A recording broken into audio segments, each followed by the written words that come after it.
तो hello everyone, स्वागत है आप लोगों का। आज हम अपना चैप्टर पढ़ रहे हैं ट्रायंगल। तो स्टार्ट करते हैं। कुछ बेसिक कॉन्सेप्ट समझ लेते हैं जो हमारे लिए बहुत इंपॉर्टेंट है। देखो, इस चैप्टर में बेसिकली क्या होगा, ट्रायंगल्स हमें ट्रायंगल्स दिए होंगे तो हमें ट्रायंगल का क्या करना है, देखना है कि उनकी शेप सेम है। सेम शेप मतलब देखो, एक फिगर अगर ट्रायंगल है तो दूसरी भी ट्रायंगल होनी चाहिए। ये आता है हमारा सेम शेप में। अगर मैं मान लो एक सर्कल लूं और एक ट्रायंगल ले लूं, ठीक है, और बोलूं इन दोनों को हम कंपेयर कर रहे हैं, इन दोनों को कॉन्ग्रुएंट कर रहे हैं, इक्वल कर रहे हैं, तो क्या ये इक्वल हो सकते हैं? नहीं, क्योंकि हमारी शेप तो सेम है ही नहीं। शेप सेम होना बहुत ज्यादा जरूरी है, पहली बात तो। ठीक है। और फिर दूसरा हमारा आता है साइज सेम होना। साइज मतलब दोनों का साइज सेम होना चाहिए। मतलब अगर मैं ये 5 सेंटीमीटर की इसकी एक साइड लूं तो इसकी भी मुझे 5 सेंटीमीटर लेनी होगी। PQ जैसे मैंने ले ली, मान लो 5 सेंटीमीटर। अगर इसकी दूसरी साइड में एक BC मान लो 4 सेंटीमीटर लेती हूँ तो ये भी मुझे 4 सेंटीमीटर लेनी होगी। ये अगर मैं 3 सेंटीमीटर लेती हूँ तो ये भी मुझे 3 सेंटीमीटर लेनी होगी। तो ये तो होगा, शेप में सेम होना चाहिए। शेप में क्या होना चाहिए? सेम।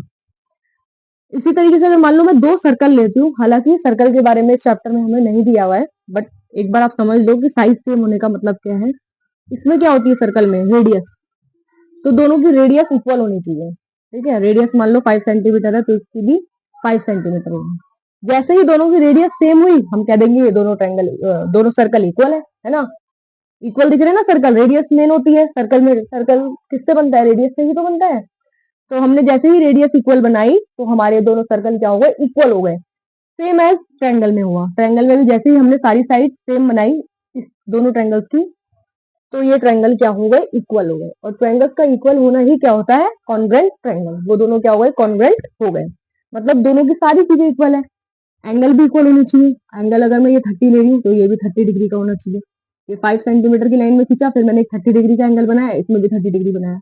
ये मान लो मैंने 60 डिग्री बनाया तो ये भी 60 डिग्री होना चाहिए। ये 45 डिग्री है तो ये भी 45 डिग्री होना चाहिए। शेप क्या होनी चाहिए? सेम होनी चाहिए। अब देखते हैं हम साइज। साइज भी सेम होना चाहिए। Size in the sense, AC इसकी साइड 5 सेंटीमीटर है तो इसकी PQ साइड देखो 5 सेंटीमीटर है। एंगल 30 है, इसका भी एक एंगल 30 है। एक 60 है, एक 60 है, 45 है, 45 है। साइड देखो, ये 3 सेंटीमीटर, ये 3 सेंटीमीटर है। ये मैंने 4 सेंटीमीटर ली है तो ये भी 4 सेंटीमीटर होनी चाहिए। तो साइड्स एंड एंगल्स दोनों सेम होंगे तो ये ट्रायंगल्स क्या होंगे? हमारे कॉन्ग्रुएंट हो जाएंगे। हम बोलेंगे कॉन्ग्रुएंट है और इक्वल है। ठीक है, इन चीजों को एक बार लिख के भी दिखा देती हूँ।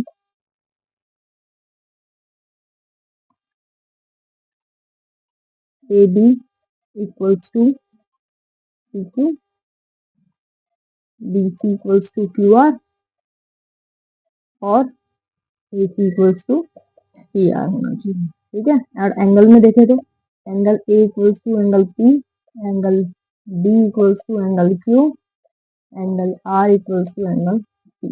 देखो, ये सारी चीजें जब हमारी सेटिस्फाई हो जाती है तो हमें पता लग गया कि कॉन्वेंट है। अब इस चैप्टर में हमें सारी चीजें नहीं गिवन होंगी, कुछ ही चीजें गिवन होंगी। फिर हमें कुछ रूल्स लगा के इन्हें क्या करना होगा? कॉन्वेंट करना होगा, जो हम आगे की क्लास में सीखेंगे। अभी तक आप लोगों को साइड्स और एंगल्स के बारे में पता होना चाहिए, जो क्या है? इक्वल है।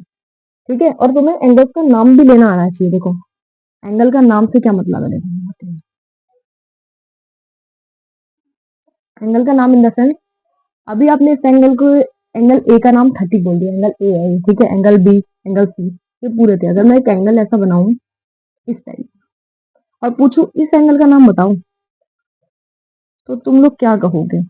इसको क्या एंगल बी बोलोगे? इसको, इस एंगल को क्या है? पूरा एंगल बी बोलोगे?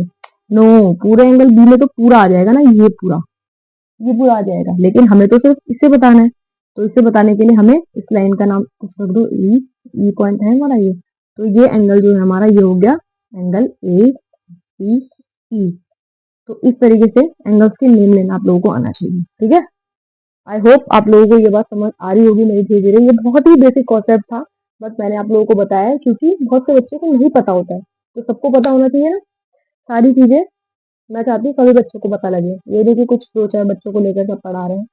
तो आई होप गाइस आप लोगों को ये वीडियो बहुत पसंद आई होगी। हम अपनी सेकंड वीडियो में मिलते हैं, तब तक के लिए stay continued. Thanks for watching.